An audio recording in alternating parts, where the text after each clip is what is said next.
Thread piping ಬಗ್ಗೆ ಕೇಳಿದ್ರಿ ಅಲ್ವಾ? ಈ ತರ ಒಂದು ಥ್ರೆಡ್ ರೋಲ್ ಇದು ಈ ತರ ಲೈನ್ ಹಾಕೋಬೇಕು. ವಿಡಿಯೋಗೋಸ್ಕರ ನಿಮಗೆ ತೋರಿಸ್ತಾ ಇರೋದಷ್ಟೇ.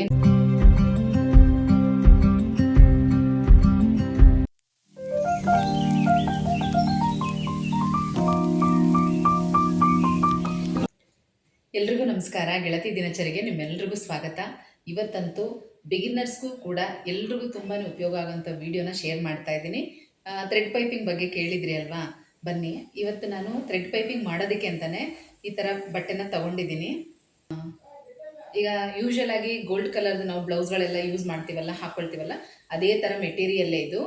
ಚೆನ್ನಾಗಿರುತ್ತೆ. ಇದರಲ್ಲಿ ತುಂಬ ಶೇಡ್ಸ್ ಇರುತ್ತೆ. ಡಾರ್ಕ್ ಗೋಲ್ಡು, ಲೈಟ್ ಗೋಲ್ಡ್ ಎಲ್ಲ ಇರುತ್ತೆ. ನಾನು ನಾರ್ಮಲಿ ಲೈಟ್ ಗೋಲ್ಡ್ ಇದ್ದರೆ ಎಲ್ಲದಕ್ಕೂ ಸೂಟ್ ಆಗುತ್ತೆ ಅಂತ ಹೇಳಿ ಲೈಟ್ ಗೋಲ್ಡ್ ಕಲರಿನ ತೊಗೊಂಡಿದ್ದೀನಿ. ಅರ್ಧ ಮೀಟ್ರ್ ಬಟ್ಟೆ ತೊಗೊಂಡಿದ್ದೀನಿ. ಇದರಲ್ಲಿ ಸುಮಾರು ನಾವು ಪೈಪಿಂಗ್ ಥ್ರೆಡ್ನ ಮಾಡ್ಕೊಳ್ಬೋದು. ಬನ್ನಿ ತೋರಿಸ್ತೀನಿ. ಈ ಥರ ಒಂದು ಥ್ರೆಡ್ ರೋಲು, ಇದು ಕೂಡ ಸೈಜ್ ವೈಸ್ ಸಿಗುತ್ತೆ. ದಪ್ಪ ಸಣ್ಣ ಇರೋದೆಲ್ಲ ಸಿಗುತ್ತೆ. ಆದಷ್ಟು ಈ ಥರ ಸಣ್ಣ ಇರೋದನ್ನೇ ತೊಗೊಳ್ಳಿ. ಈಗ ಇದರಲ್ಲಿ ಪೈಪಿಂಗ್ ಥ್ರೆಡ್ನ ನಾವು ಯಾವ ರೀತಿ ಮಾಡಿ ಇಟ್ಕೊಂಡು ಯೂಸ್ ಮಾಡ್ಬೋದು ಅನ್ನೋದನ್ನು ನಿಮಗೆ ಹೇಳ್ತಾ ಇದ್ದೀನಿ. ಒಂದು ಸಲ ನಾವು ಈ ಥರ ಮಾಡಿ ಇಟ್ಕೊಂಡ್ರೆ ಸ್ಟಿಚಿಂಗ್ ಮಾಡುವಾಗ ತುಂಬಾ ಹೆಲ್ಪ್ ಆಗುತ್ತೆ. ಪೈಪಿಂಗನ್ನು ಕೂಡ ರೆಡಿ ಮಾಡಿಕೊಂಡು ಸ್ಟಿಚ್ ಮಾಡಬೇಕು ಅಂದರೆ ತುಂಬ ಲೇಟ್ ಆಗುತ್ತೆ. ಯಾವಾಗಲೂ ಈ ರೀತಿ ನಾವು ರೆಡಿ ಮಾಡಿ ಇಟ್ಕೊಂಡ್ಬಿಟ್ರೆ ನಾವು ಬ್ಲೌಸು ಸ್ಟಿಚ್ ಮಾಡುವಾಗ ತುಂಬಾ ಈಸಿ ಆಗುತ್ತೆ ಮತ್ತು ತುಂಬ ಬೇಗ ಕೆಲಸ ಮುಗಿಯುತ್ತೆ. ನೋಡಿ, ಮೊದಲು ಇದನ್ನು ಕ್ರಾಸ್ ಪೀಸಾಗಿ ಕಟ್ ಮಾಡ್ಕೋಬೇಕು. ಅದಕ್ಕೆ ಈ ಥರ ಲೈನ್ ಹಾಕೋಬೇಕು. ಈ ಬಟ್ಟೆ ಇದು ನಾವು ಈ ಥರ ಇಟ್ಕೊಂಡ್ರೆ ಇದು ಸೀದಾ ಅಂದರೆ ಸ್ಟ್ರೈಟ್ ಇರುತ್ತೆ.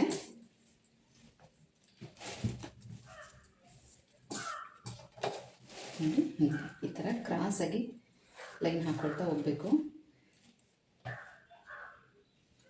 1 ಇಂಚಿಗೆ ನಾವು ಲೈನ್ ಹಾಕ್ಕೊಂಡ್ರೆ ಸಾಕು.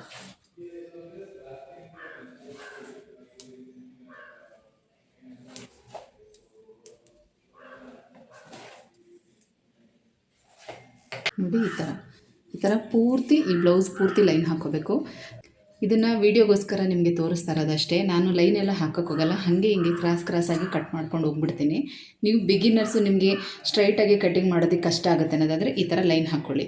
ಈ ಬಟ್ಟೆ ಇವಾಗ ಇದು ಸ್ಟ್ರೈಟಲ್ಲಿದೆ ನೋಡಿ, ಇದು ಸ್ಟ್ರೈಟ್ ಇದೆ. ಅದನ್ನು ಈ ಥರ ಕ್ರಾಸಾಗಿ ನಾವು ಲೈನ್ ಹಾಕ್ಕೊಂಡು ಕಟ್ ಮಾಡಬೇಕು.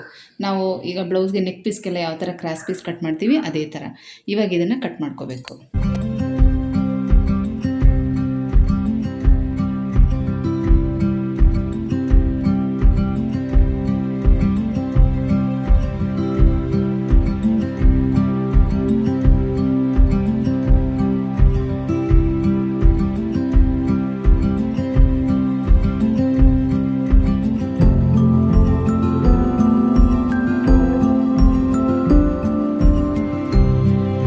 ಈ ಥರ ಸಿಂಗಲ್ ಫುಟ್ ಒಂದು ಬೇಕು. ಇದನ್ನು ಕೂಡ ತೆಗೆದಿಟ್ಕೊಳ್ಳಿ. ಮೊದಲು ಈಗ ನಾವು ಕಟ್ ಮಾಡಿರೋಂಥ ಕ್ರಾಸ್ ಪೀಸ್ನೆಲ್ಲನೂ ಕೂಡ ಜಾಯಿನ್ ಮಾಡ್ಕೋಬೇಕು. ನಾವು ಬ್ಲೌಸ್ಗೆ ನೆಕ್ ಪೀಸ್ ಯಾವ ರೀತಿ ಜಾಯಿನ್ ಮಾಡ್ತೀವೋ ಅದೇ ರೀತಿಯೇ ಜಾಯಿನ್ ಮಾಡಬೇಕು. ನಿಮಗೆ ಈ ರೀತಿ ಕ್ರಾಸ್ ಆಗಿರೋದನ್ನು ಜಾಯಿನ್ ಮಾಡೋದಕ್ಕೆ ಬರಲ್ಲ ಅಂದರೆ ನೀವು ಅದರ ತುದಿಗಳನ್ನು ಸ್ಟ್ರೈಟಾಗಿ ಕಟ್ ಮಾಡ್ಕೊಂಡು ಕೂಡ ಜಾಯಿನ್ ಮಾಡ್ಬೋದು. ಆದರೆ ನೀವು ಸ್ಟ್ರೈಟಾಗಿ ಕಟ್ ಮಾಡಿ ಜಾಯಿನ್ ಮಾಡೋದಕ್ಕಿಂತ ಇದು ತುಂಬಾ ಒಳ್ಳೆಯದು. ಕಾರಣ, ನೀವು ಫೋಲ್ಡ್ ಮಾಡಿದಾಗ ಏನಾಗುತ್ತೆ ಗೊತ್ತಾ, ಆ ಫೋಲ್ಡ್ ಇರೋ ಕಡೆ ದಪ್ಪ ಬರುತ್ತೆ ಒಂದೊಂದ್ಸಲ. ಆ ಥರ ಬರೋದಿಲ್ಲ. ಸ್ಟ್ರೈಟಾಗಿ ಕಟ್ ಮಾಡ್ಕೊಂಡು ಜಾಯಿನ್ ಮಾಡಿದ್ರೆ ದಪ್ಪ ಬರುತ್ತೆ. ನೀವು ಇಲ್ಲಿ ನಾನು ತೋರಿಸ್ತಾ ಇರೋ ರೀತಿಯಲ್ಲಿ ಇಟ್ಕೋಬೋದು. ಈಗಾಗಲೇ ಚೆನ್ನಾಗಿ ಸ್ಟಿಚ್ ಮಾಡೋರಿಗೆ ಏನು ಅವಶ್ಯಕತೆ ಇಲ್ಲ. ಬಿಗಿನರ್ಸ್ಗೆ ನಾನು ಹೇಳ್ತಾ ಇರೋದು. ನೀವು ನಾನು ಪೀಸ್ನ ಯಾವ ರೀತಿ ಇಡ್ತಾ ಇದ್ದೀನಿ ಅನ್ನೋದನ್ನು ಕೂಡ ಗಮನಿಸ್ಕೊಳ್ಳಿ.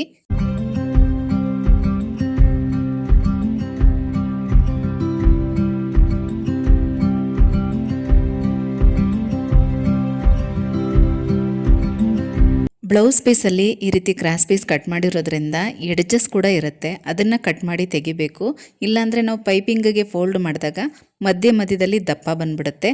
ಹಾಗಾಗಿ ಅದನ್ನು ಕಟ್ ಮಾಡಿ ತೆಗೆದು ಜಾಯಿನ್ ಮಾಡ್ಕೋಬೇಕು.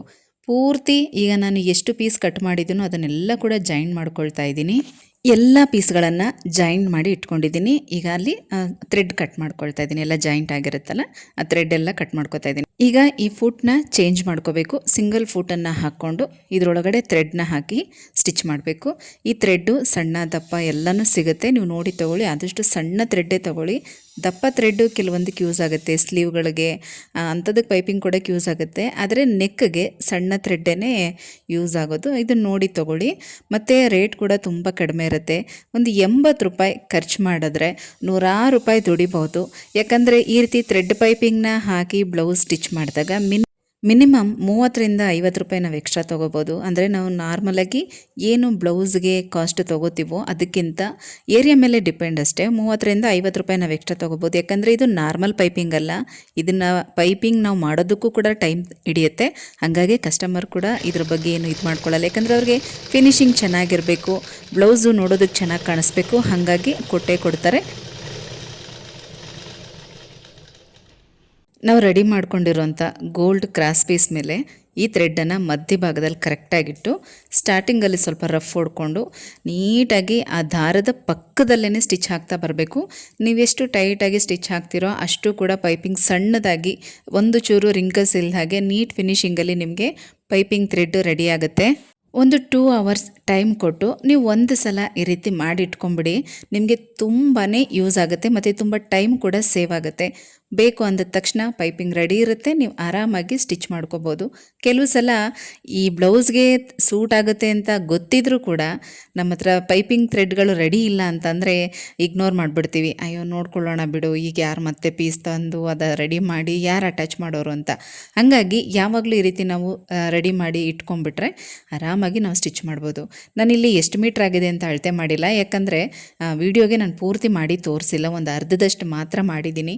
ನೋಡಿ, ಅರ್ಧದಷ್ಟೇ ಅಂದರೆ ಹೆಚ್ಚು ಕಡಿಮೆ ಇದರಲ್ಲಿ ಒಂದು 10 ಮೀಟ್ರಿಗಿಂತ ಜಾಸ್ತಿನೇ ಇದೆ ಅಂದ್ಕೊಳ್ತೀನಿ. ಇನ್ನೂ ಸ್ವಲ್ಪ ಪೀಸ್ ಇದೆ, ಅದನ್ನು ಪೂರ್ತಿಯಾಗಿ ಸ್ಟಿಚ್ ಮಾಡಿ ಒಂದು ಯಾವುದಕ್ಕಾದರೂ ಒಂದು ರೋಲ್ ಇದರಲ್ಲಿ ಈಗ ಲೇಸ್ ಎಲ್ಲ ತಂದಿಟ್ಕೊಂಡಿರ್ತೀವಲ್ಲ, ಯಾವುದಕ್ಕಾದರೂ ಒಂದಕ್ಕೆ ಸುತ್ತಿ ಇದನ್ನು ಇಟ್ಕೊಂಡ್ಬಿಟ್ರೆ ನೀಟಾಗಿರುತ್ತೆ. 2 ಬ್ಲೌಸ್ಗೆ ಇವತ್ತು ನಾನು ಥ್ರೆಡ್ ಪೈಪಿಂಗ್ನ ಮಾಡಬೇಕು. ಅದೆರಡೂ ಬ್ಲೌಸ್ ನಿಮಗೆ ತೋರಿಸ್ತೀನಿ.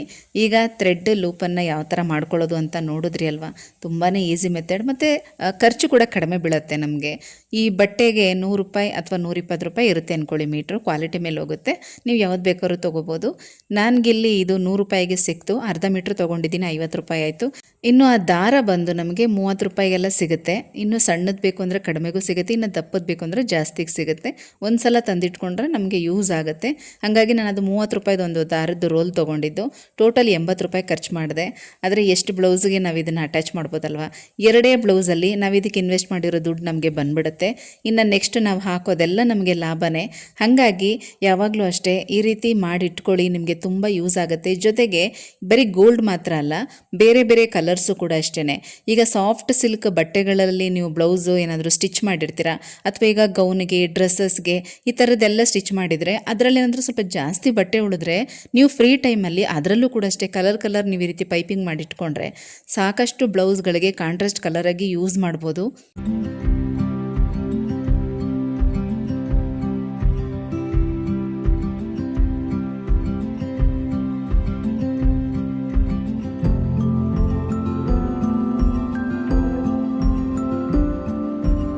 ಪೈಪಿಂಗ್ ಯಾವ ರೀತಿ ಸ್ಟಿಚ್ ಮಾಡೋದು ಅನ್ನೋದನ್ನು ಮುಂದಿನ ವಿಡಿಯೋದಲ್ಲಿ ತೋರಿಸ್ತೀನಿ. ಇವತ್ತು 2 ಬ್ಲೌಸ್ಗೆ ಈ ರೀತಿ ಥ್ರೆಡ್ ಪೈಪಿಂಗ್ನ ಕೊಟ್ಟು ಸ್ಟಿಚ್ ಮಾಡಿದ್ದೀನಿ. 2 ಬ್ಲೌಸ್ ಕೂಡ ಫಿನಿಶಿಂಗ್ ತುಂಬ ಚೆನ್ನಾಗಿ ಬಂದಿದೆ. ಒಂದು ರೌಂಡ್ ನೆಕ್ಕು, ಇನ್ನೊಂದು ವಿ ನೆಕ್ಕು. ಅದರದ್ದು ನಿಮಗೆ ಕಟಿಂಗು ವಿತ್ ಸ್ಟಿಚಿಂಗ್ ಎರಡೂ ತೋರಿಸ್ಬೇಕು. ಹಾಗಾಗಿ ಮುಂದಿನ ವಿಡಿಯೋದಲ್ಲಿ ಬ್ಲೌಸ್ಗೆ ಪೈಪಿಂಗ್ ಯಾವ ರೀತಿ ಕೊಡೋದು ಮತ್ತು ಬ್ಯೂಟಿಫುಲ್ ಆಗಿರೋಂಥ ಲಟ್ಕನ್ ಮಾಡಿದ್ದೀನಿ, ಅದನ್ನು ಯಾವ ಥರ ಮಾಡ್ಕೊಳ್ಳೋದು ಮತ್ತು ಅದಕ್ಕೆಲ್ಲ ಎಷ್ಟು ರೇಟ್ ತೊಗೋಬೇಕು ಪ್ರತಿಯೊಂದನ್ನು ಕೂಡ ನಿಮಗೆ ವಿವರವಾಗಿ ತಿಳಿಸ್ಕೊಡ್ತೀನಿ. ಈ ವಿಡಿಯೋ ನಿಮಗೆ ಇಷ್ಟ ಆಗಿದರೆ ತಪ್ಪದೆ ಕಮೆಂಟ್ಸಲ್ಲಿ ತಿಳಿಸಿ. ಹಾಗೆ ನೀವು ಕೂಡ ಸಾಕಷ್ಟು ವಿಡಿಯೋಗಳ ಬಗ್ಗೆ ಕೇಳಿದ್ದೀರಾ, ಖಂಡಿತ 1 by 1 ಅದನ್ನೆಲ್ಲ ಶೇರ್ ಮಾಡೋದಕ್ಕೆ ಟ್ರೈ ಮಾಡ್ತೀನಿ, ಆಯಿತಾ?